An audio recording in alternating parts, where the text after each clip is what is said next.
this wasn't really on my radar. Right. It wasn't, it was real estate. It was real estate that really got me into it. Okay. So, had a bunch of rentals, and a guy, it was a Facebook post from another realtor that I knew that they were looking for a rent house, and I had a rent house, and I contacted her. I said, "Hey, I've got a rent house if you want to take your client over there." And she was like, "Yeah, absolutely." So I meet him over there. This guy had moved in from California. He was an Oklahoma guy, and their family's here, and so he moved back in and moved into Emily and I's first home that I kept for a rental. And we got to talking, and he was like, "I don't know what I'm going to do. I'm selling cars right now." And I always collected rent in person. I still do it. The one rental I have left here, I still go by in person and collect rent. I've always been like that. So we got to know each other over me just collecting rent. And I said, he's like, "I don't know what I'm going to do." Really liked him. I said, "Why don't you come sell real estate for me?" And he was like, "Okay." And I guess he tried to give it a shot a little bit, and then decided, "Hey, this is a lot harder than it looks." And I said, "Yeah, it is." And so he joined my team. It was 2000. It was right after Natalie, or right when Natalie was born. So this was 9 years ago. Yeah. And so he worked for me about a year and a half. It was Austin. And he one day called me and was like, "Hey, I'm going to move to Colorado with my wife." And I was like, "Dude, that's awesome. Good luck to you." He worked for me for a year and a half, did well. And then fast forward like 4 years, we had talked one other time he had sent me a referral, like one of his aunts or something. And then 4 years later, calls me literally when 788 passed, and for another real estate referral. And I was like, "What? Haven't talked to you in a while. Yeah. What are you doing now?" And he was like, "Well, you didn't know this about me, but I've been growing marijuana pretty much my whole adult life." And I was like, "What?" And I was like, "You sat next to me in an office for a year and a half, and you never told me." Yeah. And he was like, "No, I don't talk about it." He's OG. He's that world is very quiet world. Yeah. Obviously now it's legal. People talk more about it, but he was up in Santa Cruz growing. He learned how to grow out in California. Always wanted to trace the legal market. He was always didn't want to go to jail. So he learned just from guys out there and stayed out there for quite a while. I think he was out there for 9 or 10 years. And then he's like, "That's why I moved back to Colorado," because he was like, "I was burnt out." And so I missed it. That's why we moved to Colorado. He went and bought 4 dispensaries and 25,000 square feet in Denver with him and his buddy that is another grower. So I was like, "No kidding." I was like, that's crazy. I was like, "Well, I'm glad you're telling me this now," because one of my clients they wanted me to invest in some dispensaries that they had that they were going to open. I was like, "I'm going to an investor meeting the day that it was a Wednesday. I'll never forget." Yeah. I was like, "I'm going to an investor meeting tonight. I want to call and pick your brain after these guys talk." And he was like, "Yeah, absolutely." So we go to this meeting, and I was like, "Oh, whatever." I didn't really kind of like what they were saying, and so I called him. I said, "Do you want to come home and do this?" And he said, "Absolutely. We just had a baby. Oklahoma needs this. I've been waiting for Oklahoma to be legal for my whole life." And he said, "Absolutely." So I jump on a plane on Friday morning, that Friday morning, to go look at his operation in Colorado. I walk in, it's the first marijuana grow I've ever been in, and I was like, "All right, you clearly know what you're doing." And he was like, "Yeah." He's like, I've been doing this for a while." So I was like, "All right, well, let's figure out a way to get you back home to do this." Yeah. And, me being in real estate for 11, 12 years, I was like, I'm not changing jobs. It's just not what I'm going to do. Right. I got a pretty good life, making great money, playing golf, working 20 hours a week. It's not a job right now. Yeah, right. Yeah. So we start talking, we start having meetings, and I'm just like, "What are we going to do? Like, how are we going to do this?" So let's mirror what you have out there, and I'll let you run it, and I'm just going to invest. I'll get the money together. I'll get 4 or 5 guys, and we can figure this out. So we start figuring out, have meeting after meeting after meeting, and I'm just like, man, and I was like, this is starting to, and my wife Emily, she's helping me through this. She's way smarter than me. What was her thoughts on this when you first approached her and said, hey, remember that guy who used to work for me? Well, she was like, yeah, go check it out. Because I'm always, she would always make fun of me because I've got that entrepreneur spirit. We're the same thing. We're always looking at something. Yeah, just trying to figure something out and make more money. And she's like, yeah, just go check it out. So we would go check it out.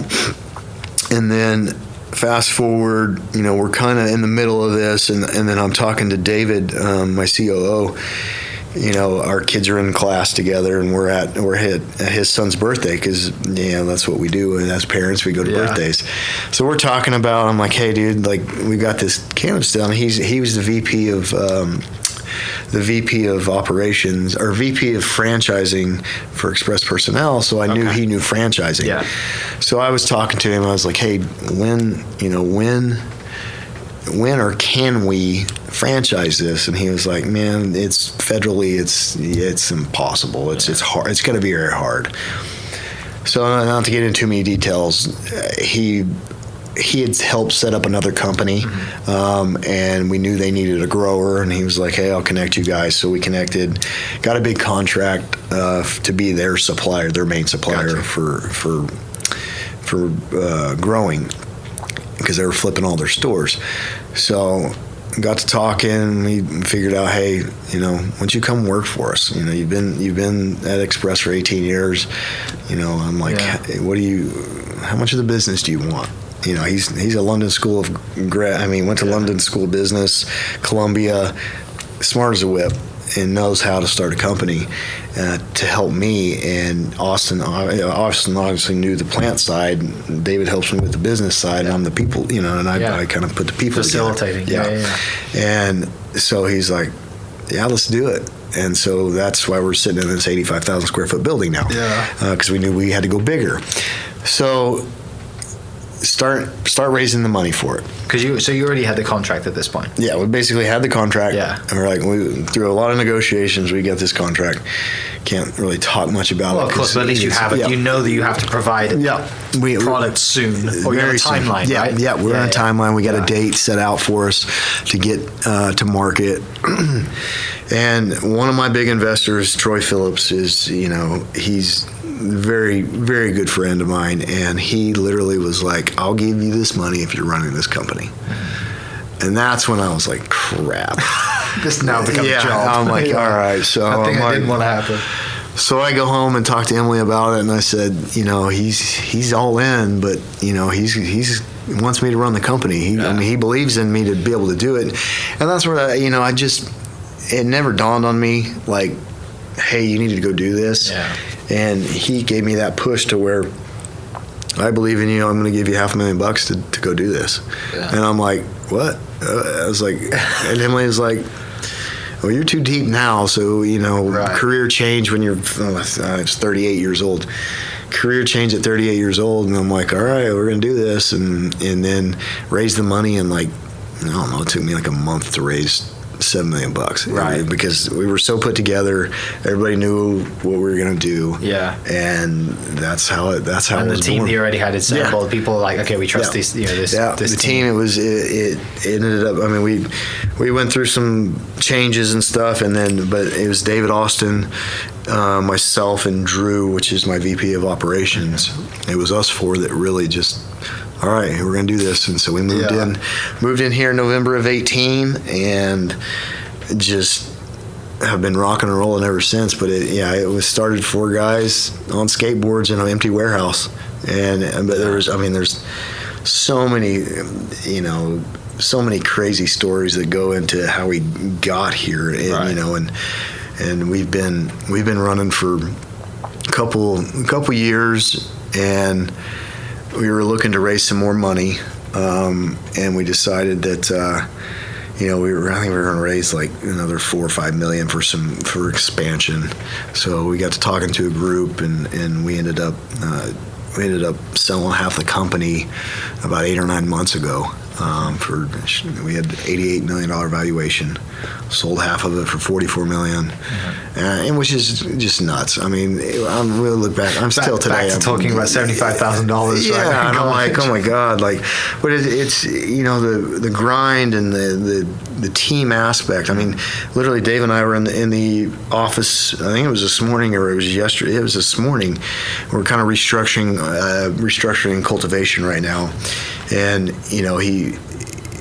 he's saying something, and in my brain, we're trying to slot money towards a position, and I was like, yeah, dude, it's just like all right, the shortstop gets paid this, the second baseman gets paid this, and he was like, exactly, and that's how my brain works. Yeah. It's just like, and it's so relatable to business, and it's like baseball's a business, got to be a business with me, running this organization. Now we're 140 employees.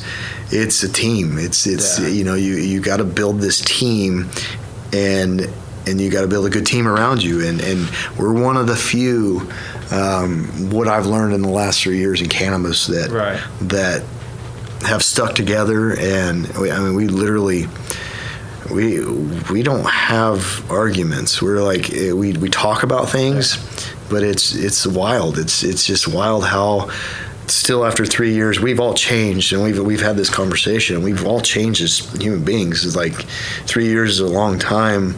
We've all made some great money off this thing, but it's like we've all evolved as human beings, but we've still been able to stay together as a group, and we all talk to each other, and we communicate, and it's a wild thing. It's just been crazy.